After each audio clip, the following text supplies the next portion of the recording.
Welcome into the Wiltfong Whiparound with Steve Wiltfong. Today is Thursday, August 7th. As always, I'm your host, Josh Newberg, and we got a big one today. Before we get started, though, let's get this channel to 100K by the time the season starts. It's free. Just hit subscribe. Get us to 100K. I think we can do it. All right, let's bring on the great one, Steve Wiltfong. We got some important updates on the remaining uncommitted 2026 targets, and there are not many. Let's start, and right now Auburn is trending for a few of these guys. So let's start with a 4-star wide receiver set to make his decision tomorrow. Rivals number 2 ranked receiver Jace Matthews will announce his college decision this weekend, and the intel favors Auburn at this point in this process. But talking to some sources, there's still confidence around LSU.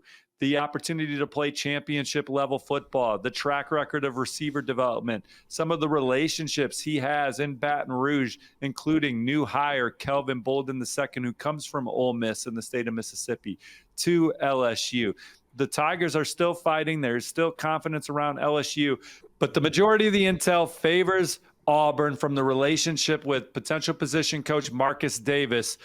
The Auburn receiver room, the opportunity to come in there and be an instant impact player behind or on the heels of some of the top wide receivers in college football this fall, starting to exhaust their eligibility, playing with 5-star quarterback, Mississippi native Deuce Knight. Kenyatta Watson has been a major prominent role in that recruitment as well for Auburn. So the Tigers in good shape. The Baton Rouge Tigers, the Bayou Bengals, giving Auburn hell here down the stretch. And Texas A&M still fighting too. Mike Elko FaceTimed with Jace Matthews this week. The Aggies also having regular dialogue with the prize pass catcher out of Mississippi. All right, some more 5-star intel when it comes to Auburn. We're watching Auburn work on a potential 5-star flip of Emmanuel Iheanacho, and then on the 22nd, Braylon Womack is going to make his decision. So a couple weeks from there, and it seems like even though Ohio State's the favorite, it seems like Auburn's been gaining ground. So 2 5-stars potentially in the fold for the Tigers. Well, Iheanacho's a slow drip right now, right? He's committed to Oregon, gave the Ducks a pledge on July 3rd. They were his leader in the spring. Oregon got it home with the summer official visits. I think everything's still good there, but dialogue continuing with other schools like it does for most prospects. I just wouldn't be surprised if Iheanacho arrived for an Auburn game this fall. That's where I'm at with it right now. That makes more sense. Auburn's going to have a great season for this whole regime to continue. But if they do, they are going to finish incredibly strong on the recruiting trail, because I think they were in a lot of top 5s, a lot of top 4s. What they've done on the recruiting trail, 2 straight top 10 recruiting classes, what they've done in the transfer portal. This is a football team ready to compete at a high level this year. Recruits just want to see them do it. It's the put up or shut up year. There's no more selling a vision. It's time to go out there and be one of the best teams in the SEC, grab a spot in the college football playoff. And if they do, they're going to come back around on some recruitments. Carson Baker, running back, committed to Florida.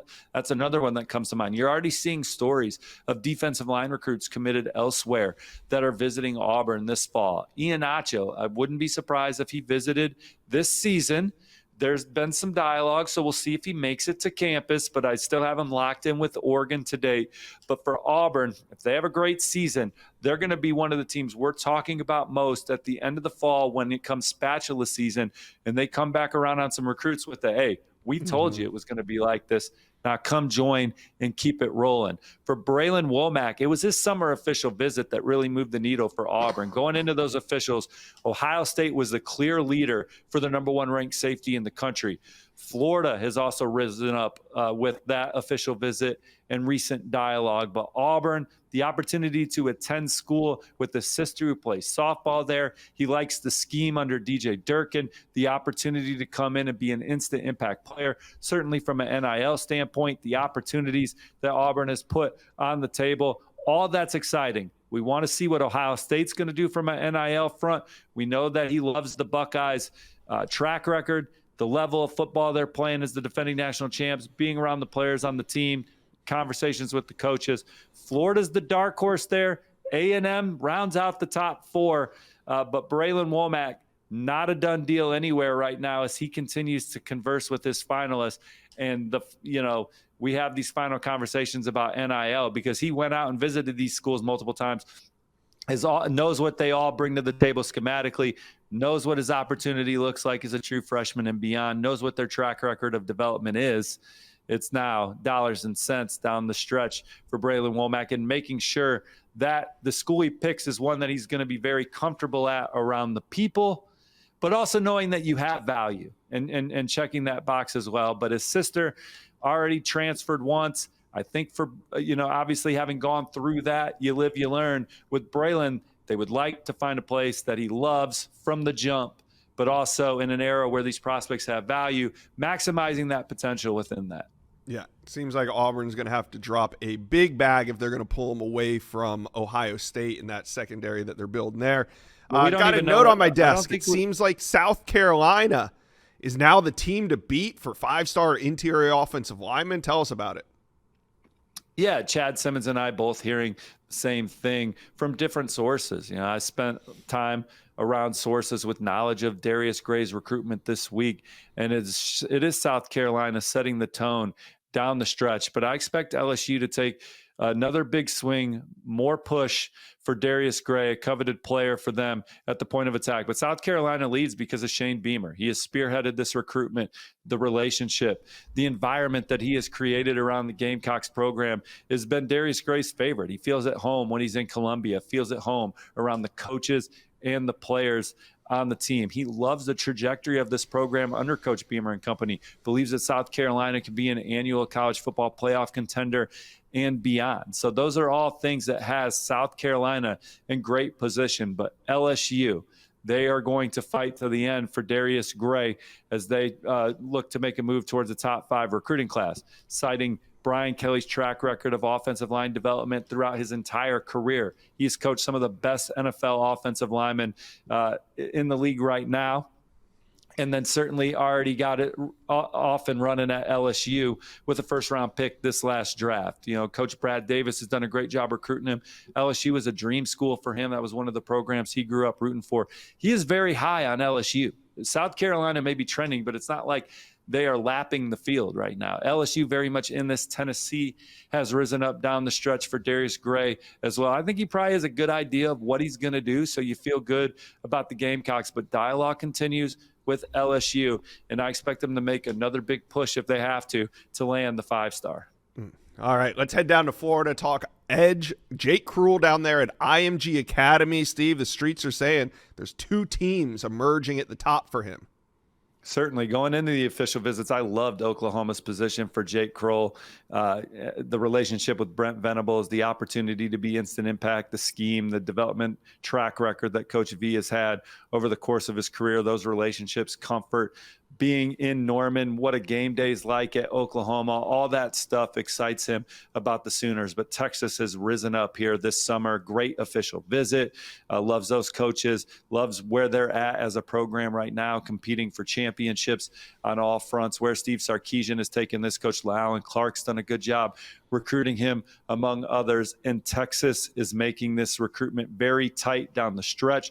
These programs are getting saucy on the NIL front for Jake Krull as well. So exciting opportunities for him on and off the field, and we'll see which one of these programs can get it to the finish line. I think there is still confidence around Norman that they can get this done. Jake Krull was one of their top targets, regardless of position at the beginning of the cycle. He knows that, feels that energy, that positivity from Oklahoma. That's where my prediction's at. But Texas certainly worrying me regarding that prediction as he nears his decision date. Okay, now let's talk a little 2027 5-star buzz with LaDainian Guyton earlier today coming off the board to Texas Tech. It seems like we need to start talking about some of these top names in the 27 class before they're all committed. So let's stick with this Red Raider theme. Could Texas Tech be in line to land another elite target in the 27 class? Yeah, Cooper Hackett, 5-star, number 3 offensive tackle in the country. I joined Sam Spiegelman with a prediction in favor of the Red Raiders for Texas Tech to ultimately land Cooper Hackett. But that doesn't mean that I'm not watching Oklahoma still. The Sooners are having regular dialogue. The in-state program, Bill Bedenbaugh, arguably the best offensive line coach in the country. This is a guy that OU certainly on the gas for as well. They're very much in it. We'll see if some other programs like Texas A&M continue to give him a lot to think about. But Texas Tech's the prediction. Oklahoma still in the mix there. And another major target for Texas Tech right now is Kavian Bryant, Josh, number 1 quarterback in the Rivals recruiting rankings. That's a Texas Tech battle with places like Michigan, LSU, Florida State, some of the others that he has a keen eye on right now. All right, how about number 1 running back, Kamon Spell? Who is standing out there? Well, he's been committed to Penn State for over a year, so he loves the Nittany Lions. Told me this week it's going to be tough to flip him. Great opportunities on and off the field playing in State College, Happy Valley. He's going to go to the whiteout game against Oregon. Wouldn't be surprised if the McKee Sport prospect is at more Penn State games than that. But he's got other visits he's taken, and these programs are trying hard to flip him. I think that list starts with Notre Dame. Just Jaywan Sider, relationship with him when he was at Penn State. Now he's Notre Dame's running backs coach. And the Irish have gotten Marcus Freeman involved. Spell told me that he's had some great conversations with Coach Freeman as well. He's going to get to Notre Dame for the USC game. So that's a big opportunity for Notre Dame to continue moving the needle. Ohio State's in the picture. He'll be at the game against Texas. Tennessee's in the picture. He'll be at the game against Oklahoma. He said he might visit Michigan as well. So he's keeping his options open. But Penn State been committed there over a year. The Nittany Lions are one of the favorites to win the national title this year. A lot of excitement around that program. They have arguably the best running back room in the country. So lots to like about Penn State right now. They got to hold off some of these other premier programs to keep them and sign them. All right, one more major target I want to talk to you about. What are you hearing about number 4 ranked wide receiver Matthew Gregory? Well, Penn State is the program setting the tone in that recruitment right now. Another key target for Coach Franklin and company, really at a position where they're kind of up and down with how dynamic they are on offense. Now, they're normally able to overcome it with great offensive line play, tight end play, running the football. But this would be a major get for them in the wide receiver room to keep it explosive for years to come. I like where Penn State stands, but he's going into the fall, keeping his options open, looking forward to getting to know other programs and learn more about them and building and fostering those relationships. We got to talk some QB dominoes in the 2027 class because 2 big names already off the board. Teddy Gerard to Notre Dame and Jace Johnson to Texas A&M. So with 2 big QBs already down, we know what happens. We generally see a run on QB targets. So I want to quiz you on a couple of the top names in the top 10. And let's start with Elijah Haven. What's the latest on him, and who are the favorites that are emerging early? Well, there's some buzz that Elijah Haven may actually hasten this process and make a decision sooner than we originally expected. Now, he's got some game visits in mind for the season. Starts with Ohio State versus Texas. The Buckeyes have not extended a scholarship yet. If they do, they would certainly become a team to watch. But the programs that I'm keeping the keenest eye on right now are Michigan and Florida. And I think the way it's setting up with these dominoes right now, certainly Haven, maybe he does ultimately end up in the Michigan class. You also have LSU and Alabama very much in the picture for him. But I think Florida is a program that he's super high on, spending time there, getting to know the coaches. Florida is the program that I look at right now for the Rivals Industries number 1 ranked quarterback. The way things are setting up this cycle, the way the dominoes are falling on the board, they're kind of the program that's emerging for me right now in the Elijah Haven sweepstakes. Very interesting. All right, so if we're going to talk QB dominoes, one person that can make the dominoes run is Lincoln Riley. We know he likes to handpick his quarterback, go after them personally. So before we, if we're talking dominoes, where does Lincoln Riley come into this, and who do you think he's making a priority in this 27 class? Well, Peyton Houston is his top target out of Louisiana, the prolific passer, dual threat quarterback that is one of the more exciting players on Friday nights USC is absolutely coveting Peyton Houston right now. And that's where my Rivals prediction is at, as well as colleague Sam Spiegelman. But you also have LSU really turning it up on Peyton Houston this spring and summer, working hard to get the in-state target to stay home. Oklahoma is another program in the mix. He was one of the two guys Notre Dame offered. They obviously have Teddy Gerard in the fold now. Texas A&M was heavy on Peyton Houston as well. They have Jace Johnson in the fold now. So the dominoes are starting to fall. Peyton Houston is not expected to make a decision before the season. We're going to see him go see some of these top schools. But USC, he's had some great talks with Lincoln Riley, had some really good time out on campus with the program. This is a guy they're prioritizing. The intel favors USC, but LSU doing what they can to get him to think about staying home. And LSU, they lost Bryce Underwood at the end of the 2025 cycle. They do not have a quarterback committed in 2026. It is a very advantageous situation right now for anybody to want to play quarterback at LSU, place that had Heisman Trophy winner Joe Burrow, Heisman Trophy winner Jaden Daniels. And I expect LSU to go in the portal after the season. I think they're trying to flip someone in 2026. But right now, if you're a 2027 and you see this opportunity at LSU, there's a great chance to come in and make an early impact for the Tigers based on just some of the tough misses that they've had in 2025 and 2026 so far.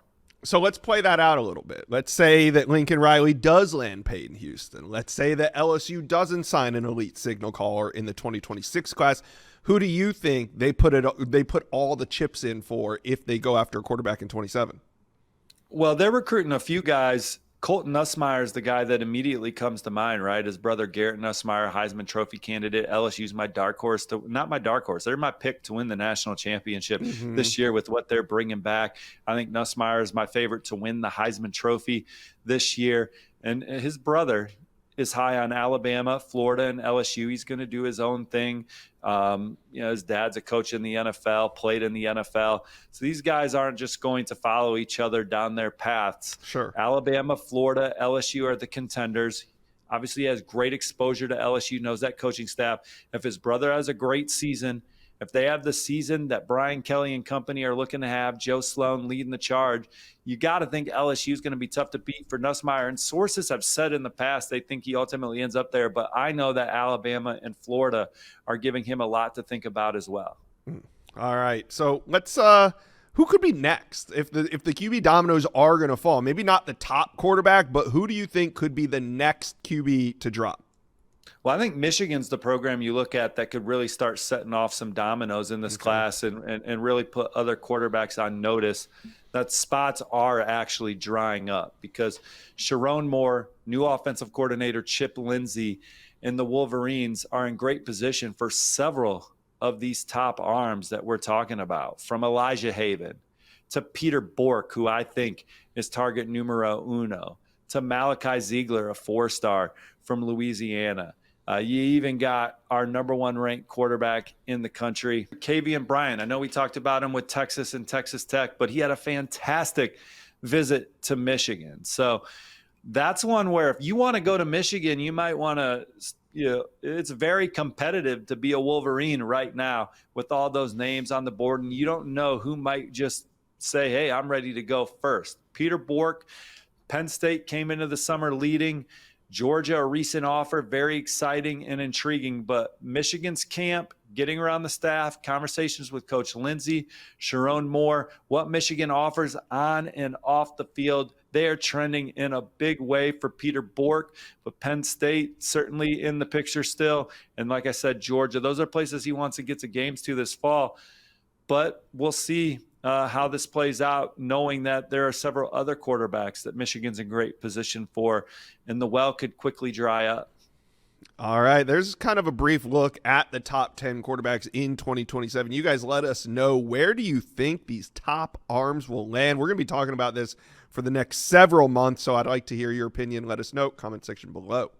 Let's talk a little Colorado recruiting buzz, because Deion Sanders and the Buffs are looking to close on a couple key 2026 targets and maybe down the stretch have a couple flips. We'll see if that happens. Now, Steve, Currently, the Buffs are sitting with 10 commitments. Not a lot, but not nothing. So, Steve, is there more to come? Who is Colorado trending for currently? Well, I think they plan on doubling that by the time the early signing period comes, and they got a lot of targets on the board. Let's start with two uncommitted names. CJ Sadler, 4-star, number 1 ranked player in the state of Michigan per the Rivals Industry. He's going to announce his commitment later this month. And while North Carolina is trending on the Rivals prediction machine, Colorado is a program that you got to keep a close eye on. Of his finalists, Maryland, Colorado, North Carolina, Michigan, the Buffaloes have been on him as long as anybody. He was at Coach Prime's first home game at Colorado in Boulder. That's how long he's been on the radar. Loves the coaching staff, loves the culture around the football team. And Colorado has a plan for him to play both ways, as a nickel and then as a dynamic weapon on offense. That's very exciting to him. And certainly they have a track record of two-way players, with Travis Hunter winning the Heisman Trophy this past year, and then hearing his name called by the Jacksonville Jaguars early in the NFL draft. So CJ Sadler remains very high on Colorado. He was blunt. He said, look, the final conversations in my recruitment are dollars and contracts. So North Carolina grabbed the momentum with a great official visit in the summer. Colorado has been reminding him why he's been high on the Buffaloes for years now, and we'll see if Colorado can get him in the fold. The other target, defensive lineman Joseph Pecco, his dad is obviously on staff at Colorado. Between him and Warren Sapp, it's an exciting opportunity. This is another young man that the Buffaloes are battling Bill Belichick and the Tar Heels on, so we'll see how it goes. I think if people would have just said it's a foregone conclusion, he ends up at Colorado, but North Carolina is giving the Buffs a run for their money. All right. Now, we know Coach Prime likes to take out the spatula, especially late in the cycle. So, Steve, are there any potential flips that you're tracking into the fall? Yeah, there's quite a few. Let's start with Wisconsin defensive line commit Deshidu Baugh out of Germantown, Tennessee. He really gushed about Coach Pecco, his 15 years of the NFL, playing in the NFL. Warren Sapp, potentially playing for those guys. Very exciting, intriguing opportunity. Caleb Morris is a Mississippi State commit that's looking at Auburn and Colorado at this point in his recruitment. And another defensive lineman committed to an SEC program is Ben Duncombe from the Lone Star State. He tells Sam Spiegelman, our colleague, that Colorado has really come on strong. There's some skill players still out there for Colorado. A real intriguing one for me, also out of the state of Tennessee, Whitehaven High, Christopher Talley. He is committed to West Virginia right now. He is an explosive player, rushed for almost 1,600 yards and 18 touchdowns as a junior. He's a two-time state champ in the high hurdles. He has a teammate at Colorado from his school. The Buffaloes have been doing a really good job of trying to get involved here down the stretch. Marshall Faulk, his presence around the Colorado program. We'll see if the Buffaloes can flip Christopher Talley from West Virginia. A couple wideouts that they're in on. Braden Allen, he's committed to Tulane. He can also really run. He's got some juice to him. Almost 1,200 yards receiving and 10 touchdowns as a junior. And Brian Hamilton, he's committed to Pitt out of Tampa. He, too, is excited about a summer offer from Colorado. So those are a couple of guys on the perimeter in an offense that really showcased several receivers last season that Colorado's going to have a chance to make a run at this fall. I wouldn't be surprised if each and every one of these flip targets we talked about takes an official visit to see the Buffaloes during a game this season. Yeah, so Colorado backloading their recruiting like they normally do under Coach Prime. It's going to get going here in the fall. Colorado fans, talk to us. Who are you most excited about on the recruiting board? Let us know. All right, Steve, Monday, Tuesday, and Wednesday, you were in Nashville for the off-field college football symposium, meaning all the off-field coaching staffs, the GMs, the recruiting personnel. They were all in Nashville, and this has been a growing event. We went to it 3-4 years ago. There was maybe, 200, 250 people there. Now, what is it? It looks like it's close to 1,000 people showing up for this event. Over 1,100 people attended this year's personnel symposium in Nashville from some of the most prominent college football personnel people in the country, from Mark Pantoni at Ohio State to Marshall Malchow at Oregon. and then so many of the best off-field recruiters in the country, evaluators, scouts. You had NFL scouts. I feel like almost every NFL team was represented, agents, media. There was all kinds of prominent people in Nashville for the Personnel Symposium this year as they continue to talk about the issues relevant to them from recruiting, from an NIL standpoint to a recruiting calendar standpoint to when the transfer portal should be open. They talked about all of those things and then certainly got into the minutia of recruiting visits and offers and things of that nature. But, it's an event that there's just so much excitement. And these guys really are the backbone of college football. The lifeblood of college football. Get recruiting in order for each and every one of these programs, organizing the board, getting the NIL stuff situated and organized, certainly building relationships with top targets, assisting coaches on what they need.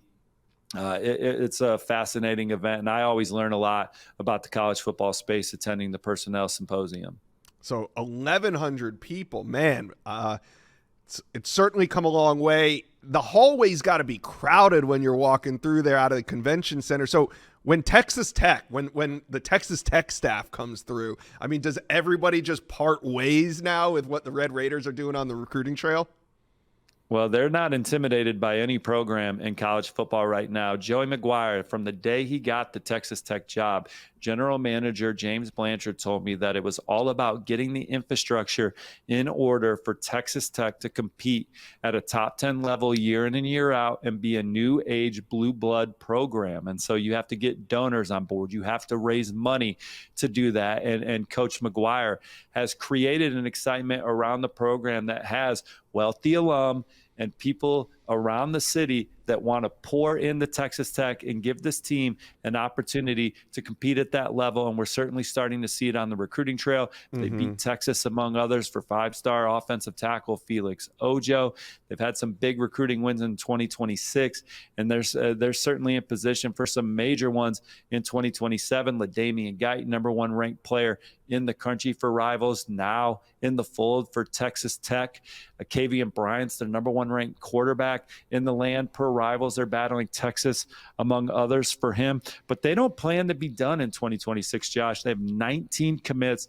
And Blanchard told me, we're going to poach some guys. And this is a modern age of recruiting. So we're going to poach some guys. I'm going to do senior evals on the 2026 class across the country. And if somebody is underpaying an elite guy that has senior tape, he might be a 4 or 5 star guy, and people are only paying him $100,000 to $200,000. I'm going to give him $300,000 to $400,000 and go steal somebody. So that is the element. That is the climate. But with that, guys want to play for schools where they can be developed and win. Yes, certainly.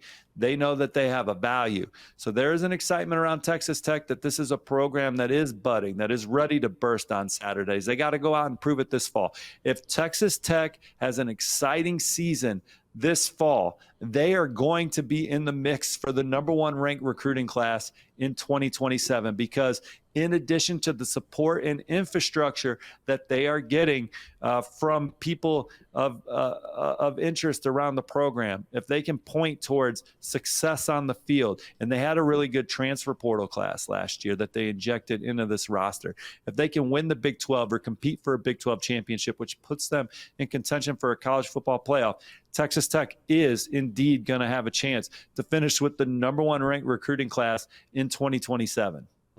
So I know you were privy to some of these conversations, not the ones that took place in the breakout rooms when they talked to NIL or they talked, but when you were at the lunch table with a bunch of these GMs from Notre Dame and Texas and USC and all the top programs, what were they talking about? Were they talking about evals? Were they talking about NIL? Were they talking about, like, what was the theme of what the GMs and these assistants were really talking about?